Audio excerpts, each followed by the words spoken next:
Assalamualaikum warahmatullahi wabarakatuh. Alhamdulillahirabbil alamin.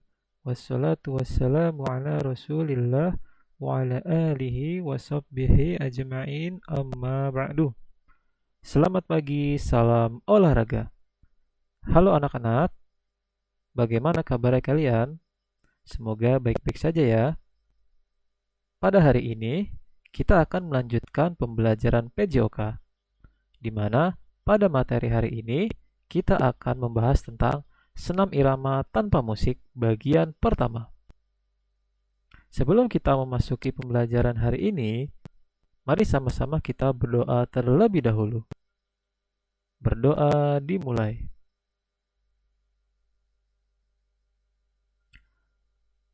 Selesai. Baik, kita mulai saja ya. Nah, apa itu senam irama? Senam irama atau sering disebut juga dengan senam ritmik ialah senam dengan gerakan yang mengikuti irama. Irama yang mengiringinya dapat berupa tepukan tangan, ketukan, nyanyian musik, dan lain sebagainya semisal hitungan. Namun anak-anak perlu ketahui ya, dalam Islam kita tidak boleh memakai musik. Juga jangan sering bertepuk tangan. Jadi di pembelajaran senam kali ini tidak akan membahas tentang nyanyian musik maupun tepuk tangan. Hanya kita memakai hitungan dengan mulut ya. Misal 1, 2, 3, 4, 5, 6, 7, 8. Seperti itu ya. Jadi tidak memakai musik, juga tidak memakai tepukan tangan. Lanjut. Senam irama dilakukan secara perorangan atau kelompok untuk memperlihatkan koreografi yang kental dengan akrobatik. Bisa juga dengan alat ataupun tanpa alat bantu berupa bola, pita, tali, gada, dan simpai. Jadi, senam irama itu bisa dilakukan sendiri-sendiri, juga bisa dilakukan oleh kelompok. Dimana kalau dilakukan oleh kelompok, perlu adanya perhatian terhadap koreografi. Juga biasanya kental dengan gerakan-gerakan akrobatik yang menyehatkan. Nah, sejarahnya, senam irama pertama kali digagas oleh Francois Delsert, Jean Georges Novern, dan Rudolf Bob pada abad ke-18. Nah, pada awalnya itu merupakan gerakan bebas loh. Lalu Peter Henleling, Catherine Bisher, dan Heinz Meadow mengembangkan gerakan ini sehingga menjadi senam irama yang kita kenal sekarang. Ini adalah sejarah singkatnya yang mungkin bisa menambah wawasan anak-anak sekalian. Jadi, di awal-awalnya senam itu adalah gerakan bebas. Tidak ada gerakan-gerakan ritmik ataupun koreografi indah di dalamnya. Hanya gerakan bebas.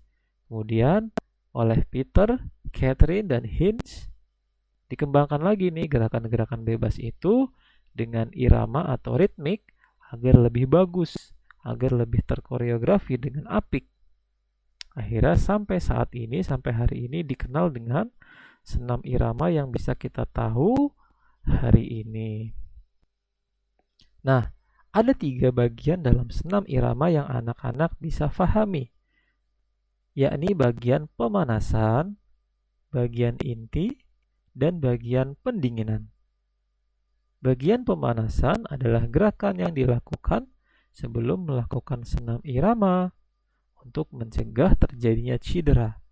Nah, gerakan pemanasan ini penting dan wajib dilakukan oleh seluruh pesenam. Untuk anak-anak yang hendak melakukan senam irama, wajib ya untuk melakukan pemanasan biar nantinya ketika melakukan atau setelah melakukan senam bisa terhindar dari resiko cedera. Kemudian bagian inti adalah gerakan utama dalam senam irama. Nah, dalam bagian inti ini, anak-anak biasanya mengikuti gerakan-gerakan yang sudah umum ataupun koreografi yang sudah ada.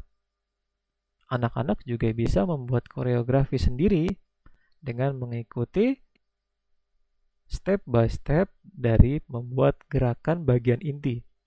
Nah, kalau bagian pemanasan yang tadi, biasanya gerakan-gerakannya itu berisi dengan gerakan-gerakan yang lambat untuk menegakkan otot, menegakkan kaki. Namun di bagian inti ini, gerakan-gerakannya lebih cepat biasanya dan lebih semangat. Kemudian di bagian terakhir, ada bagian pendinginan. Bagian pendinginan adalah gerakan akhir dalam senam irama. Fungsinya untuk merelaksasikan, melenturkan otot-otot tubuh supaya membantu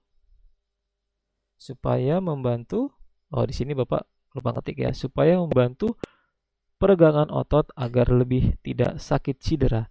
Nah, biasanya pada para pesenam yang telah melakukan senam bagian inti yang cukup lama misalnya, di bagian akhir akan ada bagian pendinginan, di mana gerakan-gerakan pendinginan ini cukup mirip dengan gerakan-gerakan pemanas, di mana fungsinya untuk merelaksasikan atau melenturkan otot-otot tubuh supaya nanti sehabis senam, juga sehabis melakukan bagian inti dalam senam tadi barusan, tubuh-tubuh tidak merasa sakit, tidak merasa pegal-pegal dan linu misalnya. Jadi bagian pendingin ini juga penting dilakukan oleh para pesenam.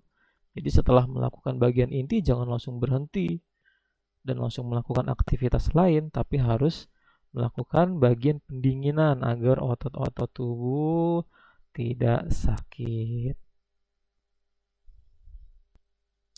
Nah, itu aja materi hari ini yang bisa Bapak sampaikan dan anak-anak simak.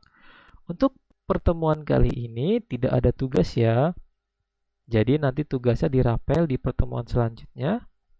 Insya Allah tugasnya apa kita tunggu aja ya. Jadi sampai jumpa di pertemuan selanjutnya. Bapak ucapkan jazakumullah khairan untuk anak-anak yang sudah bergabung di pembelajaran hari ini. Semoga ilmu yang dibagikan bisa bermanfaat dalam materi PJOK. Jangan lupa kita tutup dengan doa kafaratul majlis. Subhanakallahumma wa bihamdika asyhadu an la ilaha illa anta astaghfiruka wa atubu ilaih. Terima kasih sudah menyimak anak-anak. Assalamualaikum warahmatullahi wabarakatuh.